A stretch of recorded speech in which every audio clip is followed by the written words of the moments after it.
السلام عليكم، مرحبا بكم في فيديو جديد. إن شاء الله اليوم فيديو على طاولة رمضان متنوعة وفيها وصفات سهلة واقتصادية، وشاركت معاكم جو الدار وجو الطاولة وجو أول حاجة باش ما جيت للدار نظمت الطاولة، مسحتها، خليت هذوما اللي شريتهم من كيك، قلت لكم شريتهم من كيك مازالوا موجودين للتوا. زينت الديكور، حضرت شوية تمر مع الدقلة، حطيت هذوما وباش نبدا نطيب وصفاتي. الحمد لله أحسن حاجة تخملها تخلي الطاولة نظيفة، باش تكمل الوصفة تحطها على الطاولة وتبقى طاولتك نظيفة. توا سيك دخلت القضية، عندي لهنا طماطم باش نطيب مقارونة باللحم ولا مقارونة بدون اللحم، نشوف انا ومازلت ما قررتش. كملت القضيه باش ننظم نرجع القضيه. اول حاجه نقص الطماطم ونخلي المقارونه القليه، يعني نخلي المقارونه تتقلى او نبدا نحضر الصوص وبعد نرجع القضيه.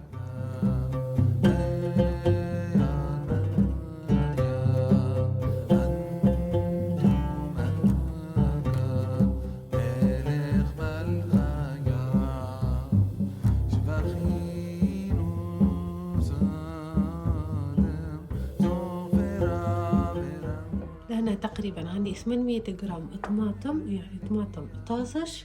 رحيت معاهم شوية ثوم، تقريبا 4 5 6 حبات ثوم، وبعد باش نزيد نضيف ثوم آخر. وعندي 3 ملاعق كبيرة طماطم مركز. هذه هي الصلصة متاع يعني الباستا، المقارونة أو المعكرونة النودل. خليهم تو يتقلوا تقريبا 5 دقائق، وبعد نبدأ نضيف المكونات الأخرى. على فكرة في البداية راني أضفت 5 ملاعق زيت زيتونة، لهنا تو أضفت 5 حبات ثوم مع 2 ملاعق كبيرة بابريكا، يعني فلفل حلو غبار في شكل غبار بولفر أو باودر. أضفت معهم الثوم كما قلت لكم، باش نضيف معهم تو 200 مليلتر ماء، نسكر عليهم ونخليهم يطبخوا لمدة 15 دقيقة 20 دقيقة لين كمية الماء تنقص والصوص يعني تبدأ تطيب. باش نضيف تو ورقة رند. بالنسبة للبوروك التركي باش نحضر اليوم بوروك تركي، خذيت لهنا تقريبا 500 جرام سبناخ. هذا راهو سبناخ يتشرى بالطريقة هذه، يتشرى مثلج من المحلات الألمانية، يجي هكا مقطع بالطريقة هذه. لا طبخت ولا شيء، راهو يعني من الباكيت خليته لهنا مع بيضة، مع تقريبا 200 جرام أو 250 جرام جبنة تركية مالحة، معروفة الجبنة التركية المالحة، مع 2 طبقات جبن أبيض ولا أي نوعية تحب من الجبن. بالنسبة للجبن هذا تجم تبدلوا بالموزاريلا، تجم تستغنى عليه، تكتفي فقط بالجبنة التركية المالحة وتكتفي فقط بالبيضة والسبناخ.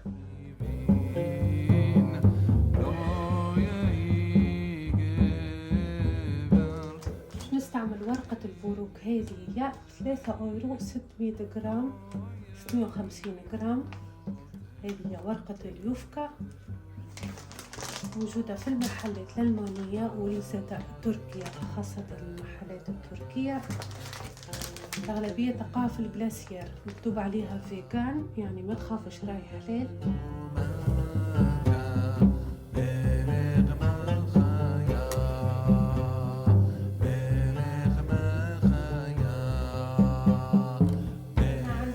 تقريبا 200 مليلتر حليب مع بيضة مع 50 مليلتر زبدة أو زيت نباتي.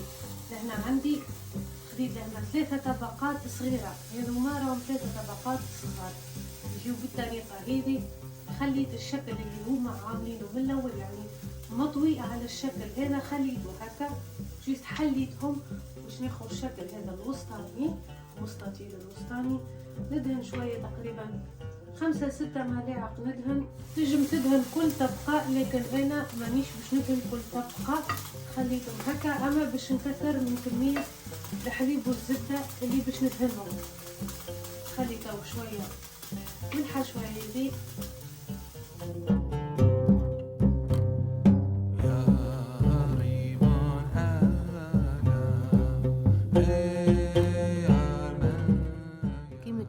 باش نسكر البروك بالطريقة هذه. كل مرة نسكر الطبقة وندهن بالزيت والعظام والزبدة الخليط اللي عندي. شفتوا هي 3 طبقات، كل ما نسكر الطبقة بشكل مستطيل أو مربع لازم ندهن.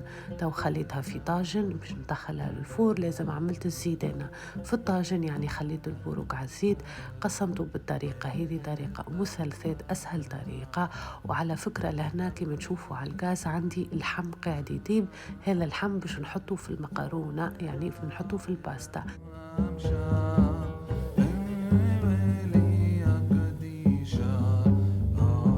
سيدة وكملت البروك التركي كما تشوفوا الخطوات الكل. عملت شكون باش ندخله في فور سخون.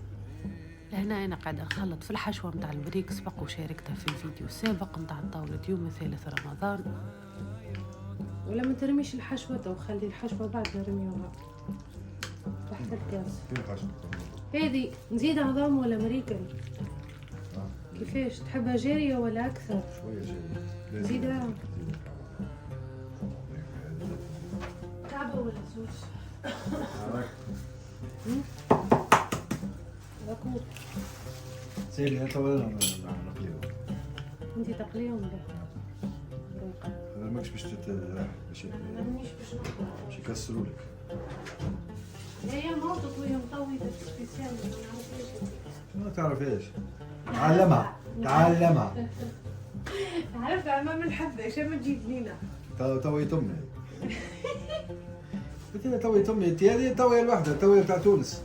يا تونس العاصمة. كيما تشوفوا لهنا قاعدين نشكلوا في البريك. انا الحشوه سبق وحضرتها من الاول. انا ديما كيما تشوفوا الفيديو سابق نحضر الحشوات نتاع الخبز ولا البريك. اول حاجه لهنا استعملنا الطويه هذه، طويه كيما نقولوا تونس العاصمه نتاع البريك. بصراحه طويه يعني صعيبه شويه عليا لانه في القليل ما تركحليش الحشوه.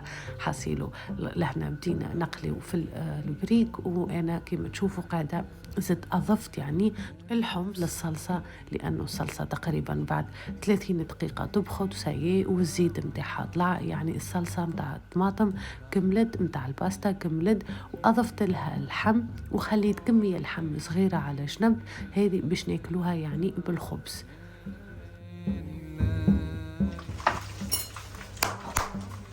خليت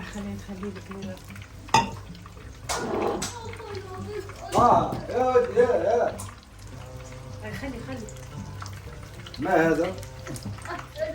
لا اشكيجو ما عم عيسى ما هذا؟ ويا على باقي استعجل. ريح ابعد شاي بابا.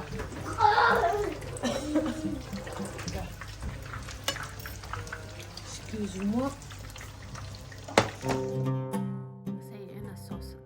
طابت عندي وخليتها على نار متوسطة لكن باردة برشا، يعني تقريبا على رقم 3 خليتها باش تزيد يعني الطيب. وحطيت فيها فلفل وحطيت فيها فلفل أسود، وزدت أضفت لها كما قلت لكم الحمص يكون بيان سور مطبوخ، وخليت لهنا الماء باش نضيف فيه الباستا ونطبخها. بالنسبة للبريك كما تشوفوا ما شاء الله طلع منظره مش نورمال، حاجة روعة.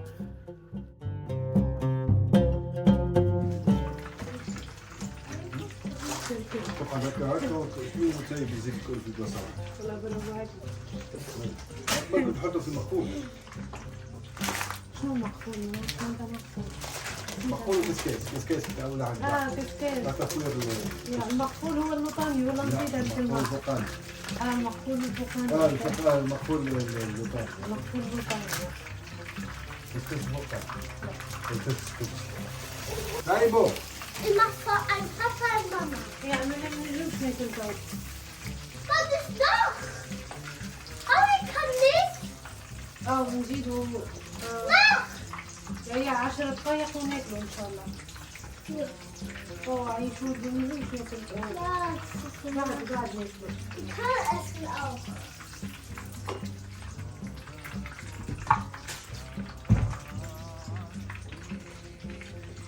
Nein, jetzt nicht. Ik heb een kleine keertje en mama keertje. Aber ich kann jetzt essen. Gleich. كما كما تشوفوا لهنا تقريبا مازالت 15-20 دقيقة ساي ما شاء الله. الصوص حضرت مازالت كان المقرونة نخليتها في الماء. وكما تشوفوا البورك بصراحة خرج حاجة روعة روعة، بنين من الفوق يتكرمش ومن الداخل حاجة هشة مش نورمال. الجبن بالحق الجبن المالح متاع الأدراك مع الجبن العادي وهيك البيضاء والسبناخ بصراحة بنة حاجة مش نورمال بصراحة. خرج شكلهم روعة. باش نقصهم بالطريقة هذه ما شاء الله برشا. بريك جا مع الحاج شوف. لا أحليه ها بلي سيبوا نعطيه لمين كان جات. أنا هذا سيد. خلي غادي خلي هذا بنينة شعلت لك. الحمد لله كل شيء تقريبا توا مازالوا 10 دقائق كل شيء نحضر. كما تشوفوا اليوم ما عملناش شوربه بصراحه، ما نحبوش يعني كل نهار شوربه ساعه نغيروا نعملوا اكله مثلا تونسيه ولا اكله عربيه ولا مغربيه. اليوم مثلا عملنا مكرونه بالصلصه. الفلفل الاخضر بصراحه ننصحكم ديما تضيفوه للصلصه نتاع الباستا ولا النودل، بالحق يضيف نكهه بنينه برشا هو. والفلفل الاسود ساي تقريبا تو باش نخلط المكرونه والصوص. وكما تشوفوا البورك حاضر عندي. وصفات سهله، عملت بريك مكرونه وعملت بورك تركي ودقله محشيه بالشاميه. شوفوا طاوله اقتصاديه وبسيطه وسريعه في التحضير، تقريبا اقل من ساعتين تحضرها.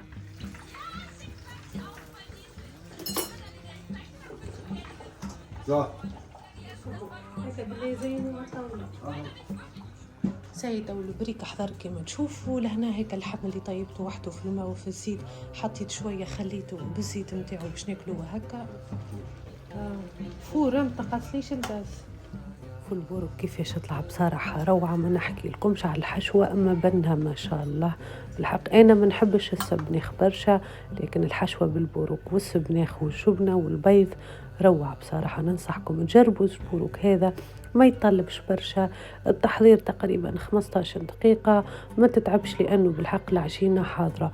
وما شاء الله راني استعملت تقريبا نص الباكيت، نصف يعني العلبة متاع البوروك الورق الجاهز. وما شاء الله جاب كمية كبيرة يقعد لنا للإفطار للسحور، ويمكن حتى غدوة الحي نعودوا ناكلوها في الإفطار. وهذا بوتمبلش يعني. الو يا بابا اسمعني ما تسمعني، كلم فيك في التليفون. الو